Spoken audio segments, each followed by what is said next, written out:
Let's see, do it again. I have a question. Maybe this is a boring question, but I want to know what turns you on, what gets you going, what fires you up, like how do you, where do you move your, what inspires you? Well, you're asking me a long question of history because each time something else did. It's a journey, life journey. You too. You may be interested in social documentaries in your 20s. You might be interested in comedy in your 30s. You might go to drama or, it depends. You may become historically minded. I think our passions vary. And as you see, the beauty of a career in film is that one thing can lead you to the other. So you do go through these passions, like the Doors, and then you go from the Doors to a Nixon. You go from a Nixon to an Alexander. There's all, and then or to a sleazy real film like U-Turn, But each one represents a mood, an emotion, an inspiration that was over. I think of my life. If you say, where were you in '97? When all these historical events happened, you go back and the place pretty much you start with. You say, A, married, unmarried, father, mother, whatever you were, son, daughter, and B, what film were you working on? And that film tells you a lot about who you were at that time. So with me, it's been fun because I really had a great range of freedom. And, I did have setbacks, sure, like everyone else.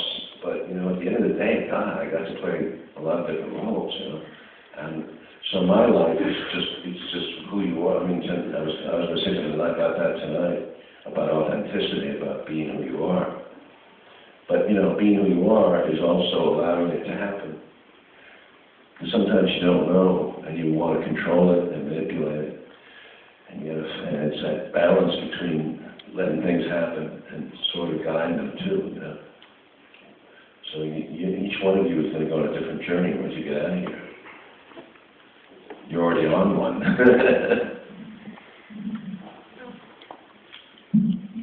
Yes, ma'am. I have a question in regards to the World Trade Center.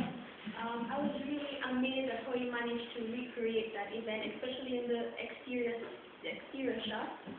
I was just... You were surprised at what? Yeah, I was just amazed at how you managed to recreate what?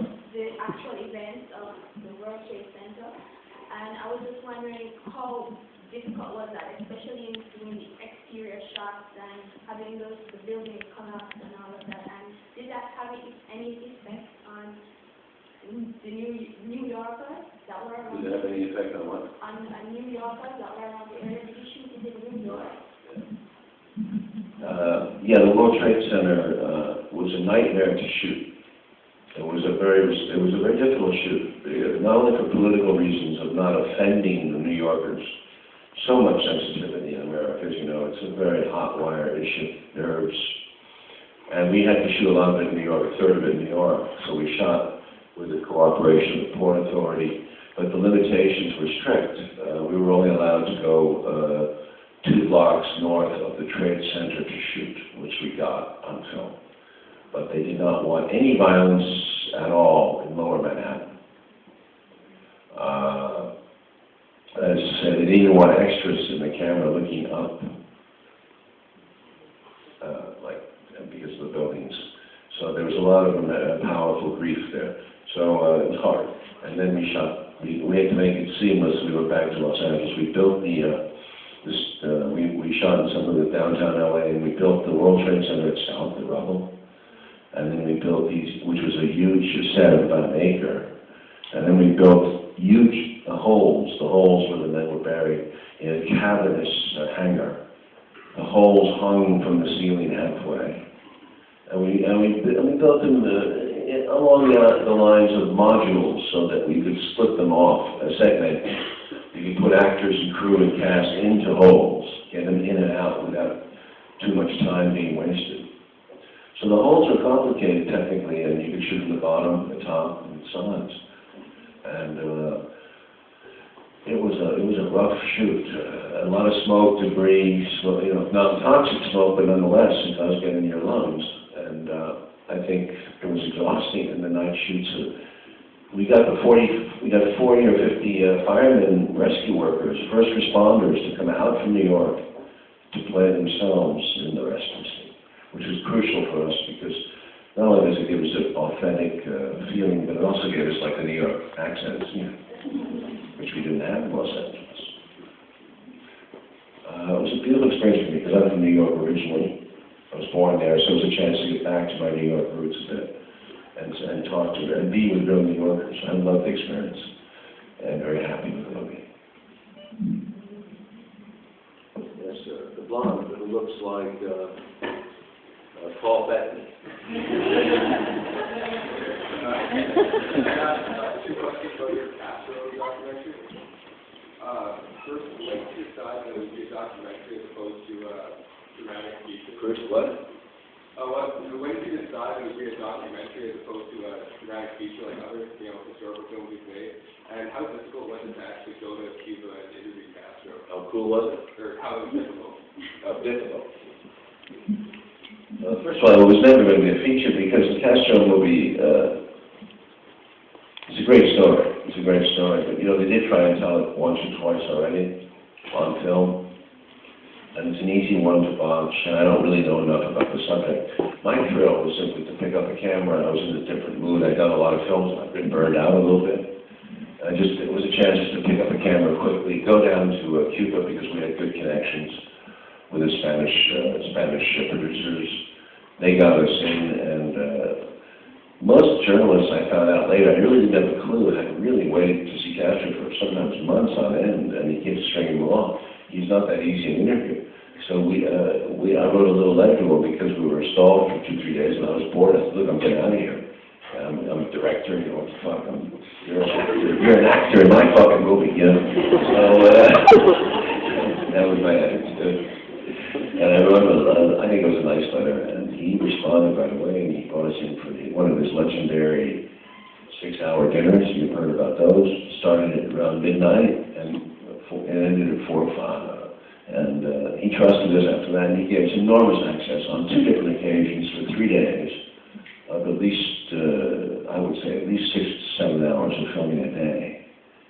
And I found him to be a warm and compatible man, much misunderstood in the world, especially in America. And the films were difficult for me because I worked very hard on the editing, and I spent time. One of them was released by HBO briefly. The other one was banned. It was taken off the air. It was never shown. And I'm still fighting to this day to have it released in the United States. But it was a good break from documentaries from features to do documentary. I have 2 questions. One regarding Scarface and the other one the Doors. For Scarface, of all the movies that you've written, not directed, just written, it seems to be the most popular one. I mean, there's recently been a video game version of it. I mean, Scarface, ironically enough, of all the movies you're involved in, is the one that has really tapped into the zeitgeist. It's become a cornerstone movie for an entire generation. And I was just wondering what you thought about that. Oh, I'm very happy about at least one of them being remembered. Just to think that one day my greatest line will be, say hello to my little friend here. It's really wonderful after all this work. So recognized.